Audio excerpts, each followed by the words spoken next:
Hello there, good morning and good afternoon, and, well, whatever time zone you're in around the world. Great to have you with us. Jerry Usher and Debbie Georgiani on Take Two with Jerry and Debbie. And today we are going to talk about social justice. We hear a lot about justice in the news. Boy, we need to bring justice to this situation, or bring this person to justice, or what have you. And really, justice is nothing other than giving to another what is his due. And in our world today, Debbie, we see a lot of examples where people are not given what they're due. Their dignity, their worth are not respected. Human life is not respected in many instances.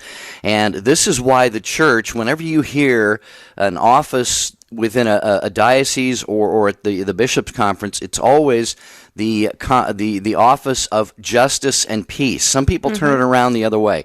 They will say the office of peace and justice, but no, it must be and is supposed to be the office of justice and peace, Debbie, because you work for the church. If you don't have justice, you will have no peace. That's exactly right. And we are called as Catholic Christians to act to bring justice and peace in the world. And how do we do that? Because this word social justice gets everybody kind of thinking in all different directions. And today we're going to try to peel it back and scale it down so that we can understand it better and also adopt it and embrace it, because it's an important ministry. And yes, Jerry, it's part of the social ministry of the church, and we all play a part in that. So dear listeners, if maybe you work in social ministry, social justice in your parish, and you've had some wonderful experiences, and maybe you've also had some challenging ones as well, but we want to hear from you. Don't hold back, because you drive the show.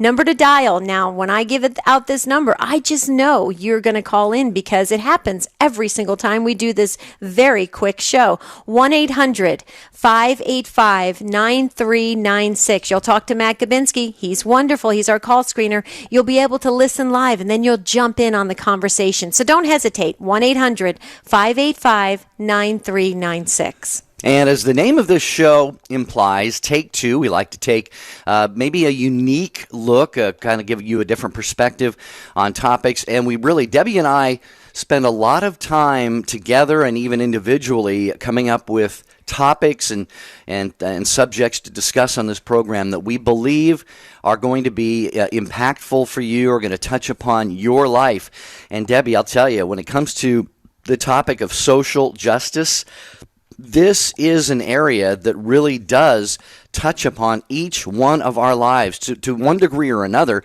and a lot of us may not even realize that. Absolutely.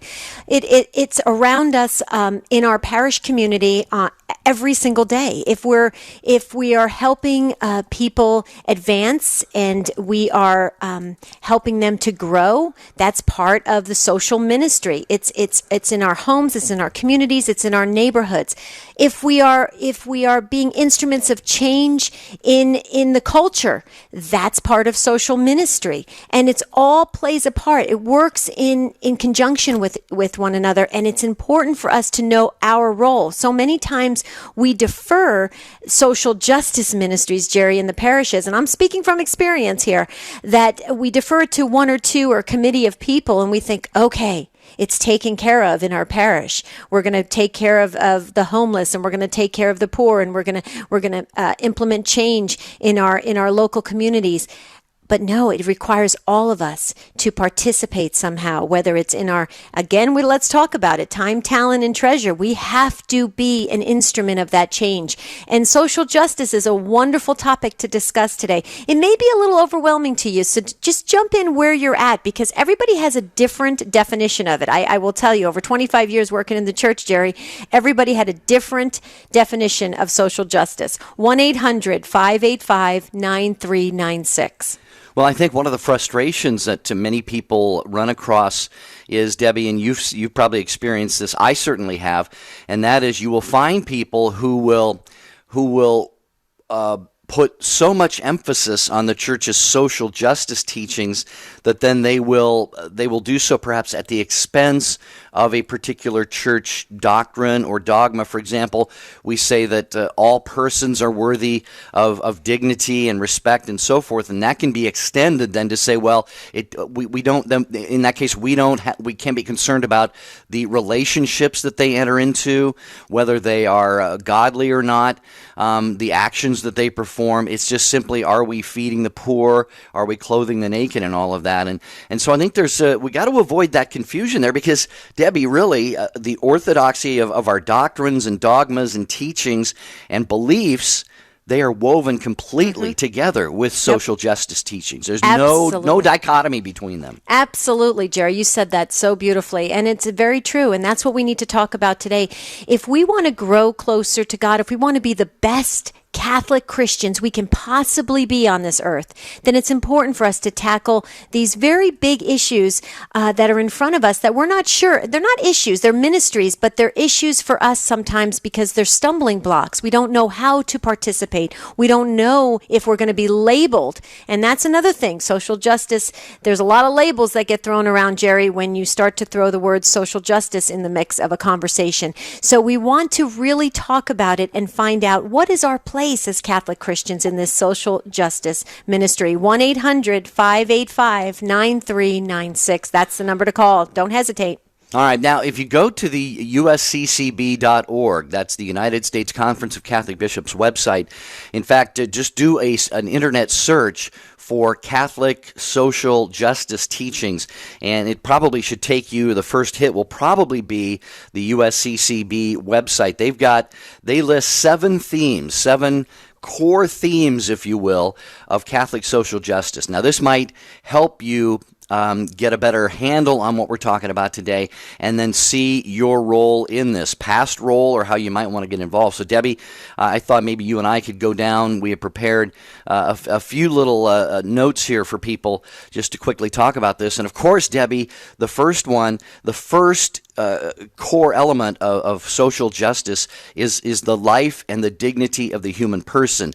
That's where justice begins, and sadly, it too often ends there. It does. It truly does. But how are we involved in it? So many times there just isn't the budget at the parish levels, Jerry, whereby these ministries to really help those and give those the opportunities that everyone deserves, the dignity. And there's a lot of times there's not the budget in the parish system, and that's unfortunate. So what does that mean? So where can we play a part? Maybe we can help raise funds for the parish to start ministries to answer that core element. Okay, so give me some more of them. I like these. These are great. Well, again, these are straight from the USCCB website. The second theme of Catholic social justice is a call to family, community, and participation. Because as the Church teaches family, the human life is not only sacred, that's the first principle, but it's also social. So we have to look at how society is organized, how it functions. All of this touches directly upon and significantly impacts human dignity. And this is seen, of course, in the important areas of economics, politics, law, and most importantly, in the way human relationships are structured. And the Church includes in this marriage and family life. Traditional marriage and family life must be respected and upheld. So those are the first 2 of the areas, Deb, that the U.S. bishops point out as being key themes for social justice. So that would mean to really participate in anything we can do on our local communities with regards to the political structure of our communities. Does that mean, Jerry, we go out there and be that voice that's heard to defend marriage? I think I know the answer to that. Yes. And so that's important for us to use our voices strongly to defend marriage. Voting like Catholics? Absolutely. Voting like Catholics? Absolutely. So, yeah, that's a big part of social justice. Okay. Yeah, good one. Human rights and responsibilities is number 3, the most basic one being right to life that we've talked about. Take that away and virtually nothing else matters. But this is at the heart of so much injustice today. I used to think, Debbie, when I was growing up, you'd hear about and read about and see on the news all of these coups going on around the world and down in South America, they're overthrowing this government and that one. And all of this just pent-up aggression and all these wars and guerrilla warfare, and I thought, boy, those people are crazy. Why don't they just stop doing that? And as I've come to learn, there are just constant injustices piled up against people until finally it boils over in the form of insurrections and revolutions and wars. That's why we said at the start of the show, where there is no justice, at some point, peace will take a hike. So yep, that's right. Human rights and responsibilities. Next, an option for the poor and vulnerable. The church has always, Debbie, said this, that we have to put the poor and vulnerable first, just like who did? Jesus did, yeah. The most in need. We really do. And we must reach out of our comfort zones, because so many times we get stuck in our own little vacuum and we're working on our own path in our own world. And there's so many others that really need us to be Jesus to them. And so that's a big element. Okay. Where are we at on the 7? Well, that's 5. So number 6, human solidarity. And what this basically means is, regardless of differences in race, ethnicity, even political ideology, yes, even in spite of that, we are one human family. And so the Catholic Church says we must love one another unconditionally. It doesn't mean to accept sin. It doesn't mean to accept that which is against God and His teachings, but it just means that we are all, the human family is one, and the world is shrinking more and more all the time as technology brings us closer together. And number 7, Debbie, is often another one that's confused. And dear listeners, maybe you have a thought on this at 800-585-9396. What about stewardship for God's creation? Deb, wow. Once a year, we hear this cry, Earth Day, Earth Day, Earth Day. Well, you know what? For Catholics, there's Earth Day 365 days a year because we're told by God to care for the earth. That's right. This is an important topic. It really got me thinking, Jerry. This really needs to be taught in our Catholic schools. And I wonder, and I would love to hear from our listeners, do you have a vibrant social justice teaching going on in your parish or your Catholic school? Call in and share with us how that is working and how the youth is responding to that. Is there some resistance, or are they not sure how to participate? Or are they jumping in and really taking hold of this and feeling the responsibility and the privilege of caring for this earth and the people that reside on it? So call in and share about your parish and how that's working with social justice. 1-800-585-9396. And Jerry, I'm looking forward to when our newest affiliates that are picking up this show, Guadalupe Radio Network and Ave Maria affiliates, if they'll call in, because I would love to talk to them for the first time. I think it's going to be really fun. Yeah, we welcome all of you who are new this week to Take Two with Jerry and Debbie. Again, today we're talking about Catholic social justice. Weigh in with us. What has been your experience in say, being involved in any one of these areas of social justice? Obviously, defense of human life. Are you out there on the front lines in the pro-life work?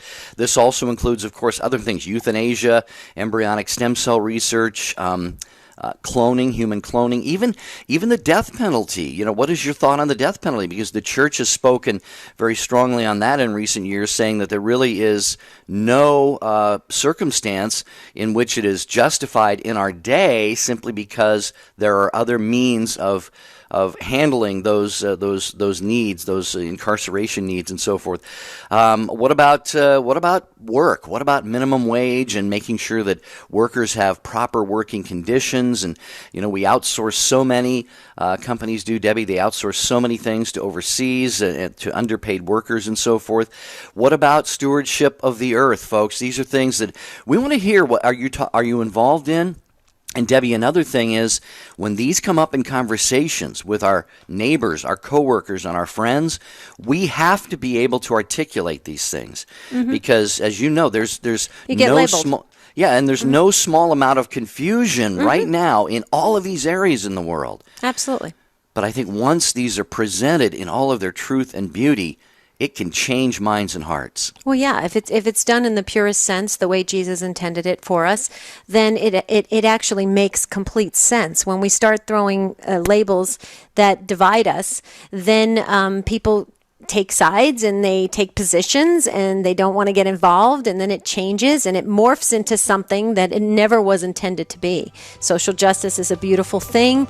It's a privilege of us as Catholic Christians, a responsibility, and it's part of our dignity as Catholic Christians. We are to be Christ to others, and that means everywhere, in everything. So please call in on Take Two. We're talking about social justice today.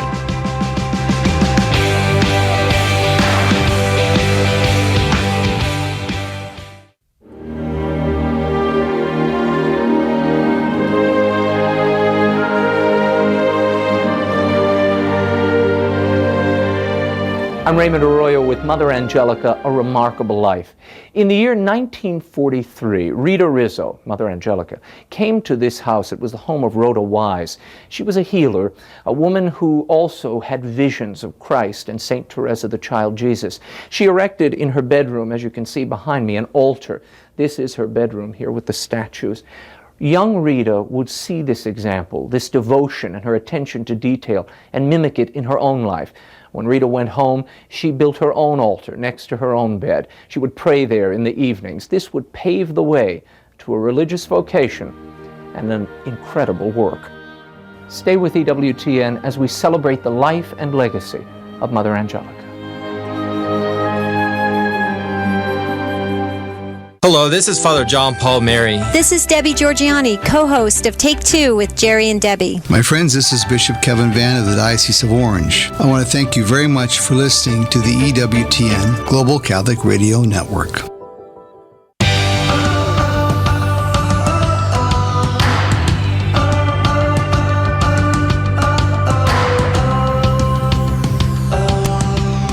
Thank you so much for listening. It's Take Two with Jerry and Debbie and you. Remember, your takes drive the program at 1-800-585-9396. Again, we're talking about social justice today. And again, yes, if you are breathing, then social justice does impact your life, and you can have actually a great impact in the area of social justice as well. We've talked about things, for example, such as the life and dignity of the human person. If you are involved in any way in trying to spread the message that life is sacred from conception to natural death, call in and share where you think we are with this as a culture. I mean, it looks not tremendously promising, at least on the political front, but what do we do? How do we change people's minds and hearts to see it this way? And this is just one of the areas of life and dignity of the human person. We talked about human rights and responsibilities. That could be the right to gainful employment, to be treated with respect and dignity. And are we doing that? How are we scoring on that? Debbie, there's so many questions we could ask here. This is a big topic, Jerry, but I think we can really accomplish it with the help of our listeners. And so if we can move right along to Carrie, who's listening to EWTN Radio in Pennsylvania on Holy Spirit Radio. Okay, Carrie, you are first up. Take us away. Hi, can you hear me? Just pretty fine. well, yeah. Good. Your program is very timely today. I'm on my way out to our Catholic churches, and I will be reaching out to other faiths as well in regards to September the 28th. In our community, we're going to do the 40 Days for Life campaign. So you're giving me strength to recognize that there are some social injustices. Who will stand up for our babies? And a nation cannot survive if it kills its children. So I'm giving it a go. Well, good for you, Carrie. And I once heard Debbie, or maybe you, Carrie, can tell me if this was just attributed to Mother Teresa or if she actually said it, but I heard that she once said that the fruit or the end result of abortion would be nuclear war. Is that... Yeah. I believe that's accurate. Okay. I believe that's, coming as well. If we don't put our feet in the ground now and say stop, we must love each other or we are going to kill each other. Well, the reason I bring that up is because I think I heard it so long ago that I wasn't as formed in my faith as I am now. And I used to think, oh, come on, Mother T, lighten up a little bit, I mean, Yeah. what? Come on, give us come on.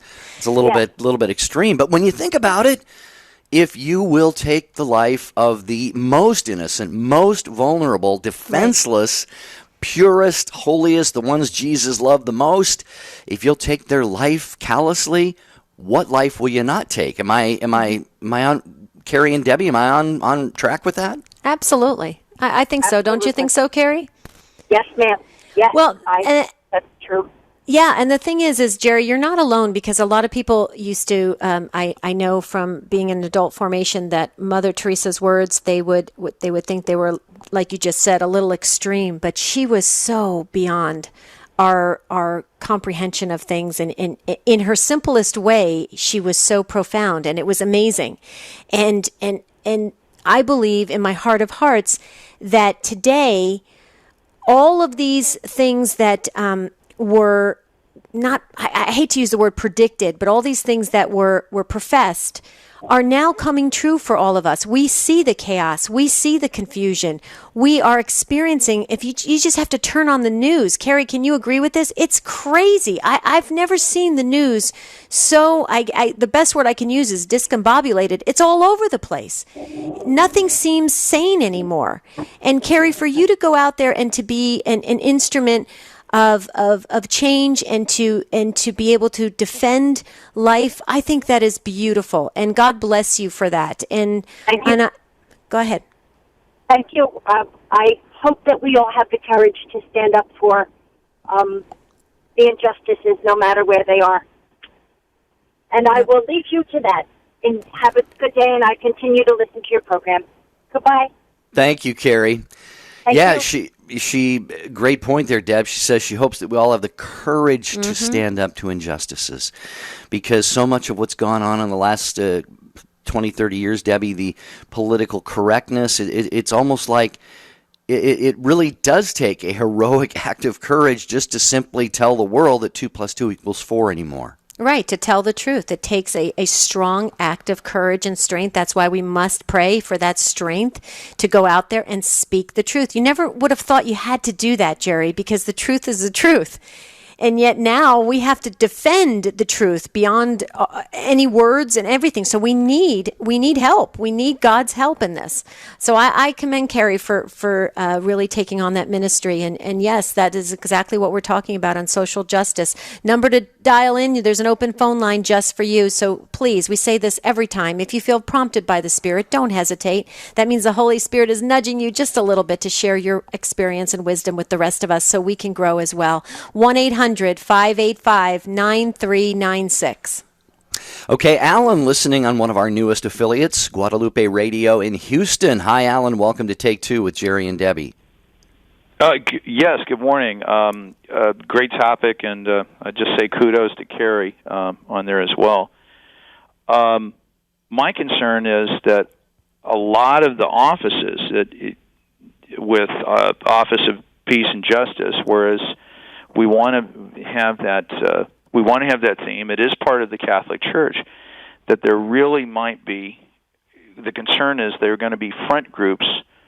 Their ties to certain like liberal, maybe certain liberal groups. Like they might be more along the lines of they might be helping the poor. War. Peace. Ending all war at all cost, and the death penalty, and then at the same time they look at abortion, they say, oh, that's a woman's right. I know of some offices where they've done that. Right. Yeah, Alan, you make a very good point. We did talk about this a little bit at the very beginning of the show. That's why Debbie and I made the point that the church, the name of such an office is supposed to be the Office of Justice and Peace. And some people may say, well, it doesn't make any difference. Well, actually, justice must come before peace. It's a predecessor, if you will, of peace.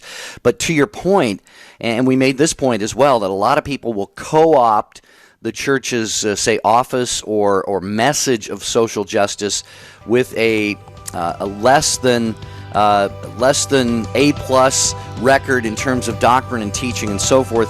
Hang on, Alan. We'll continue our conversation with you in just a minute. Love hearing from you, by the way. You're bringing up some great points here.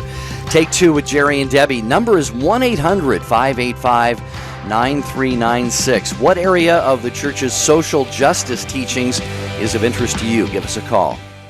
The EWTN Family Celebration is coming to Birmingham, Alabama, September 17th and 18th. Save the dates and join us for a once-in-a-lifetime event, September 17th and 18th, celebrating the life and legacy of Mother Angelica. For more information, go to EWTN.com and look for the Family Celebration box. That's EWTN.com and click on Family Celebration. From EWTN News Nightly in Washington, D.C., I'm Brian Patrick. Here's your EWTN News link. The head of the Federal Emergency Management Agency visits Louisiana today, assessing the ongoing flooding there. Although the rain has mostly stopped, the floodwater is extending as water flows toward the Gulf of Mexico. Russian warplanes take off from a base in Iran targeting Islamic State fighters and other militants in Syria. It's the first time Russia has used the territory of another country in the Middle East for its operations in Syria. Colorado's medical aid in dying measure is now certified as having enough petition signatures to make the November ballot. The Colorado Catholic Conference strongly opposes the measure, urging Catholics to vote it down. And American gymnast Simone Biles seeks a fourth Olympic gold today. Her challenge comes in the floor exercise. She must fend off teammate Ali Reisma. Biles earned a bronze last night in the balance beam final. I'm Brian Patrick with your EWTN News Link. Join us tonight for News Nightly.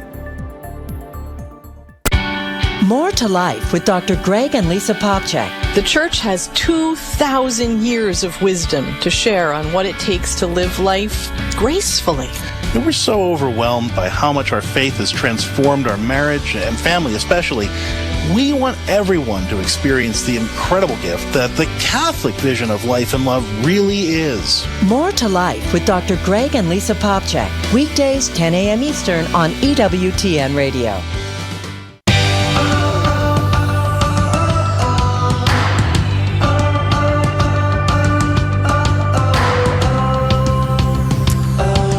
Thanks for being with us today on Take Two with Jerry and Debbie. We're trying to unpack this big concept of social justice, this ministry in the church that we all should probably take part in.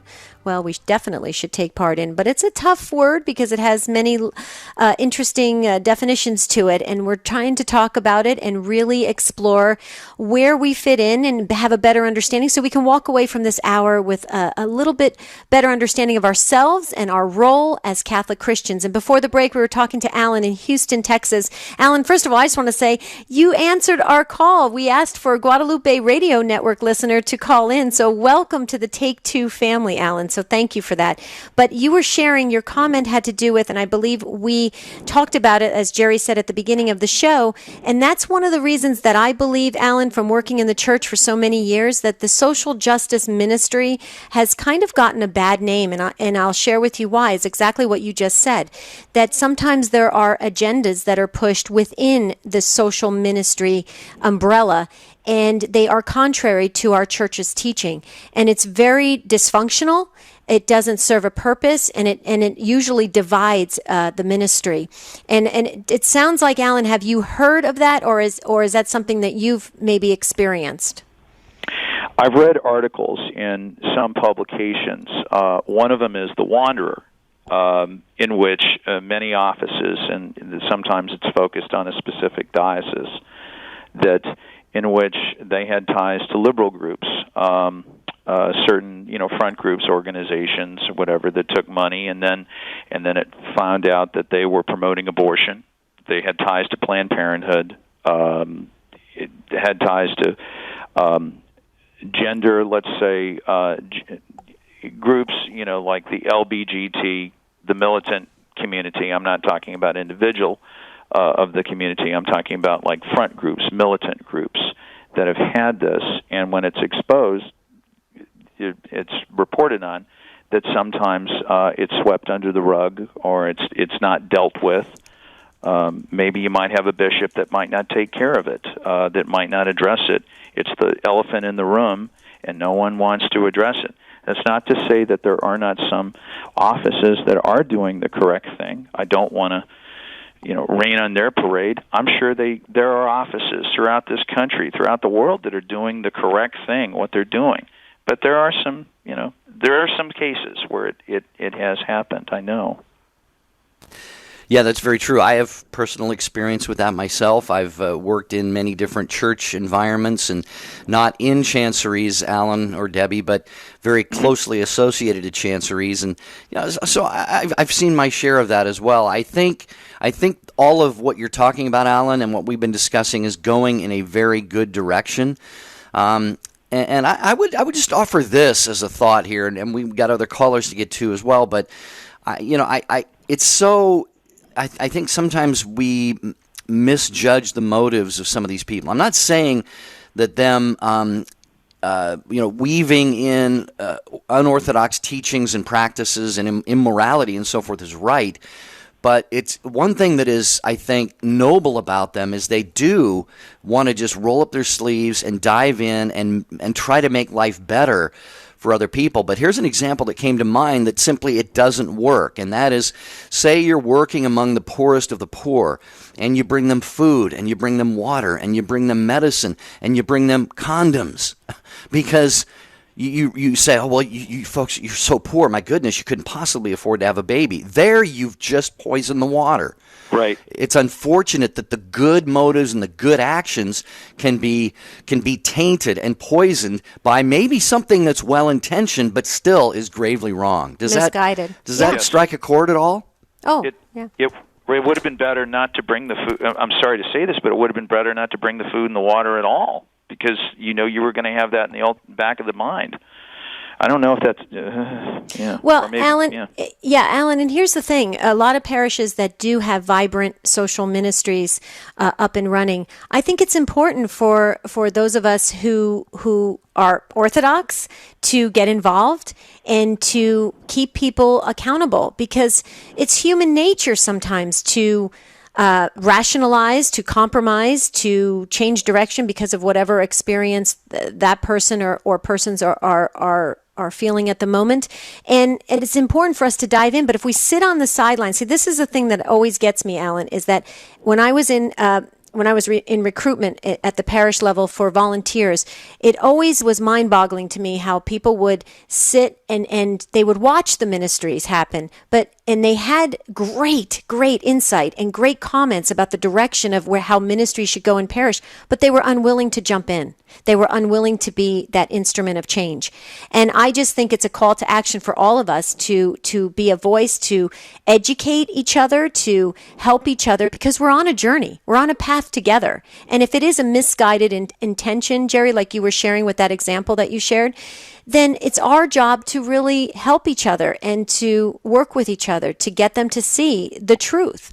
I feel passionate about that, Alan, because I've seen it work in parishes where people will get active and make a difference. How do you feel about that? Yes, it would. I mean, I do work in my parish's social ministry as a volunteer. I'm in the food pantry at my local parish.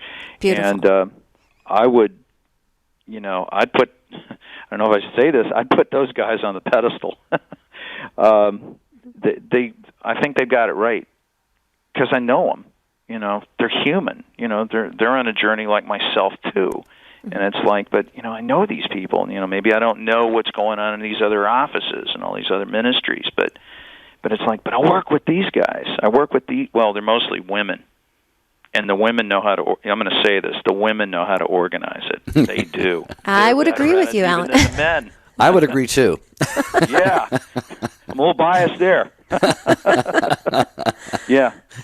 So you're saying the group that you work with at the food pantry is a wonderful, thriving, vibrant ministry. They're great. I love them. Yeah, I would agree with you. I don't have anything negative to say about any of them. And I want to say that. I want to end on a positive right here. Yeah, I do. Yeah. For sure. Well, Alan, I think everything you said was positive. Very great contribution. And again, welcome to you and all of our Guadalupe Radio Network listeners, Ave Maria Radio. There are other affiliates, too. We're not ignoring you. Once we have a list of all of the new affiliates that came on board yesterday with Take Two and Jerry and Debbie, I think about 50 of them in all, new to make it about, 250 or 300 affiliates of the show. Thank you, Alan, for listening. Spread the word about Take Two with Jerry and Debbie. Will you do that for us? Thank you, Jerry. Thank you, Debbie. I promise I will do that. All right. Thank you, Alan. Okay. We've got an ambassador there in Houston. 1-800-585-9396. Talking about social justice today. And again, just to really quickly recap, the USCCB, Conference of Catholic Bishops, on their website lists 7 key themes of social justice. They all are fairly self-explanatory. Life and dignity of the human person, all right? Abortion, euthanasia, embryonic stem cell research, even the death penalty. We can talk about that if you want. Call to family, communion, and participation. That involves how we structure our families, our relationships. Tons and tons of confusion, and a lot we could talk about there. Rights and responsibilities of the human person. The option for the poor and the vulnerable. The dignity of workers and the rights of workers. Are we doing right by the people who serve us and work for us? And what about all the outsourcing of labor to low paid jobs around the world? Human solidarity and, of course, care for God's creation. So please join us if you've got a take on any of this. Janet is next in Boston listening to EWTN Radio on the Station of the Cross. Hello, Janet. Welcome to Take Two with Jerry and Debbie. Hello? Hi, Janet. Thanks for waiting so patiently. Hi, thank you. Thank you for your show. I appreciate you taking my call. Hello? Sure, Yep, go ahead. We can hear you perfectly. I'm sorry. It sounded like something cut out. No I problem. was calling. I'm not really sure if this is what you're referring to in your show, but I was thinking that, in the social justice, a lot of this starts with our own personal conversations between other people and family. And for me, I get a little tentative, I should say quite tentative, when I'm talking with especially family members on things that might be considered confrontational. And I think that sometimes our changes in culture have been designed to make us think that what is new is proper and Christian when maybe it's not. So, as an example, my sister-in-law and I in a conversation talking about my nephew whose plan when he gets married is to not have children because he doesn't want to bring children up in this world. And, in conversations with her end of life, that if she becomes a burden, she just assumed that she be basically euthanized. And I'm almost flabbergasted. I really don't even know how to respond because I feel like I could get a little out of control. Well, Janet, if I may respond to what you're saying, you're not alone because whenever we encounter others, we're going to feel this confrontational setting because everybody has their own view on how they feel Christianity should be played out in today's world. Everybody has a different definition. It's interesting. In the I say the old days when I was growing up, we all seemed like we were kind of traveling on the same path. Now there's these many paths to Christianity and Catholicism, and it's like you got to be kidding me. It's almost like a cafeteria. Everybody's picking and choosing what they choose to believe in. So you're not. Yeah, you're not alone. One thing I just want to go back to, and it really just brings things down to a very easy to digest level, and it's so Mother Teresa-ish, and that is, remember those bracelets years ago, the WWJD, What Would Jesus Do? Mm-hmm. Yep. It's so easy. I have done this so many times. I've been in the highest levels of theological conversations, and I'll bring it back down to WWJD, what would Jesus do? And people are stumped because they don't know how to answer, because they know the truth. Down deep, people know the truth. I mean, what would Jesus do about euthanasia? Come on, that's a no-brainer. What would Jesus do about having an openness to life? That's a no-brainer. It's so simple, and when we bring it down to that, and that's why I think Mother Teresa was so beyond her years in her profound teachings in such a simple way that she delivered it. But Janet, I would just like to say that I would offer that. Take it to that and see if you can just let them think and come to the truth. Jerry? Well, first of all, I have a couple thoughts, but Janet, anything Debbie said make you think about this any further and want to comment? I try to keep that in mind, actually, is, what is the best way to approach this from the thought of what Jesus would do, exactly. But usually if I come across with somebody that's not proper or something might not be in line with my thinking, I've received what is it that you have that tells me otherwise, such as, where does it say this in the Bible, that, people who are gay are not appropriately, following Catholic tradition, etc. So I'm not that well-versed to be able to point those types of scriptures out. Well, and I just wanted to quickly mention that, not to disagree with you, Debbie, but I'm going to disagree. I'm going to disagree with you, Debbie. Okay, this is like the first time. I'm so excited. No, not a disagreement so much as. No, Janet, you're good. This Look what exciting. You started, Janet.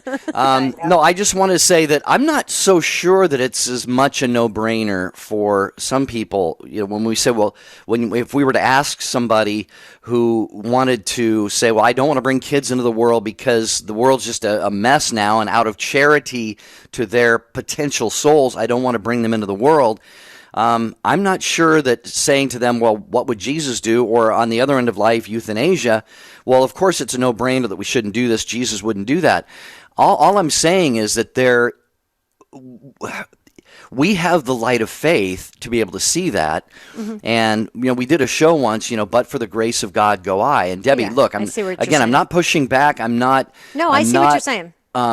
Disagreeing with you. I'm just saying we need to look at this also, try to anyway, through the eyes of those who think that way, because there have been well-intentioned people who have done abominable and horrific things in the history of the world.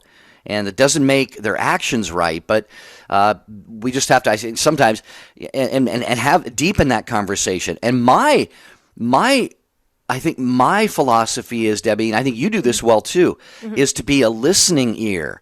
When somebody shares something like that, say, tell me more about that. Right. Why would you? You wouldn't want to bring kids into the world because the world. Okay, tell me more, and then maybe at some point offer a thought, something like this. Say, if you are a well-intentioned person, you see the ills of the world, you want to spare your children that. What do you think if everybody who thought like you acted like that, the world would never, ever get better? So anyway, just some different ways of skinning this cat here. And Janet, I don't know if you've got anything else before we move on to Pam. Oh, that's a really good point. I appreciate that. I like that, if everybody else in the world thought that way, where would we be? I think that's a really good point. Right. No, that's a good point. I agree. I don't think we disagree. I agree with you. Thank you very much. Yeah. See, Janet, see how we have this conversation? We always end up agreeing at the end. That's awesome. Have a great day. Thank you, Janet. God bless you. Pray for us. Wow, this is great. This is a great topic, Jerry. Jerry, I just want to say something that's interesting, though, because when you were talking about people's intentions and that to be a listening ear, and I totally agree with that, and to get them, and then you kind of introduce these concepts that get them to think, what happens if they're in that totally, and I hate to use the word, kind of self-centered frame of mind where they're only thinking of themselves and the tiny little world around them. So how do you get them to expand it a little bit bigger than that in their mindset to know that their action has a ripple effect on the community? I'm not sure you do by talking. I really don't. I really don't think so. I think you love the person where they are. You have whatever conversations you can if these things come up.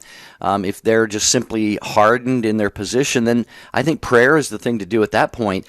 But again, getting back to the one who didn't want to bring kids into the world because of a concern for the child and because the world is in such bad shape and all this, I think there's real potential there because that person is already thinking of the good of of the other, the good of the other Right. being the outcome. potentially conceived child in that situation. Yeah, no, that's a really good point. See, those who have had me in class, in RE classes, will know that I'm very black and white when it comes to things. If I always introduce that idea to them to think about Jesus, and then it just gives them that little, subconscious nudging in their brain thinking, okay, Jesus wouldn't be going in this direction. So it's a typical mom and RE director in me, Jerry. So I'm just going to throw that disclaimer out there. Okay, Pam, you are listening so patiently. I believe you got our Patience Award. Oh, Pam, this is so exciting. We're giving a Patience Award to our second Guadalupe radio listener that called in today.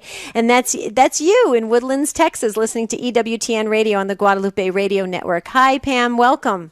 Thank you. Good morning. I wanted to just put forth the idea that maybe if we as Catholics reflect a bit more on our voting habits, whether that could bring about the huge change we're talking about, the huge social change that's needed in our country. There's one particular party that promotes abortion no matter when the woman wants it, that promotes the destruction of the family by our welfare system that doesn't really allow a man in the family. That particular party wants to change the family makeup. So to me, if we would just examine the policies of the different political parties, and if we as Catholics, because there's such huge numbers of us, if we would change our voting habits, then we might be able to bring about the kind of social change we need. It's not the government's job to feed the hungry.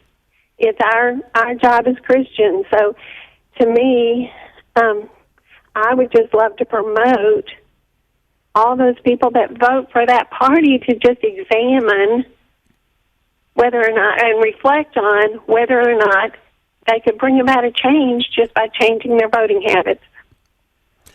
Yeah, and thank you so much for the call. We really appreciate hearing from you, Pam, on Guadalupe Radio Network. And obviously, we cannot at EWTN Radio or really any nonprofit organization, as I'm sure you know, Pam, we cannot endorse any candidates or parties or tell people how to vote in terms of individuals and parties. The thing is, though, you threw the dart right in the bullseye, Pam, when you said we need to be educated on how we should vote in terms of principles and morals and Catholic teaching. There is nothing wrong with having that conversation on the air.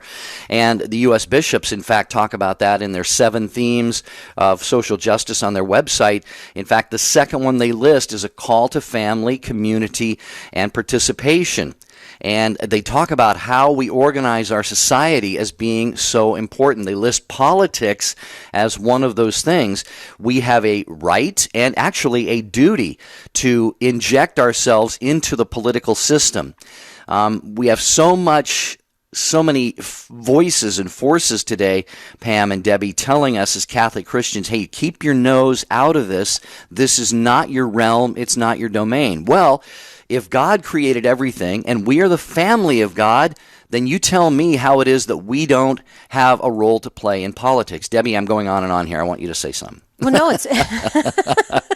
no, that's part of our social justice duty, if you will, and it's important. One thing I just wanted to add, Pam, is that my bishop here, Bishop Olmsted, Thomas Olmsted, wrote a wonderful booklet called Catholics in the Public Square, and it can be picked up on the Diocese of Phoenix website.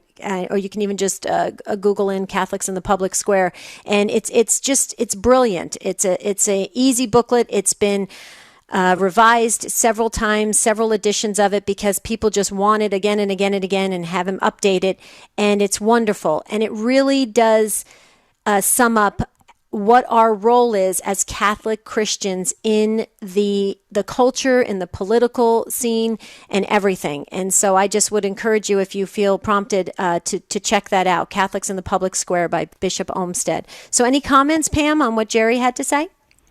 No, I agree with him, and I feel like it's unfortunate that you can't promote kind of a political position. Yeah, right. I understand, but it to me, what I haven't been able to understand is why all those, I see the numbers of Catholics on the East Coast. I see the huge numbers of Catholics on the West Coast.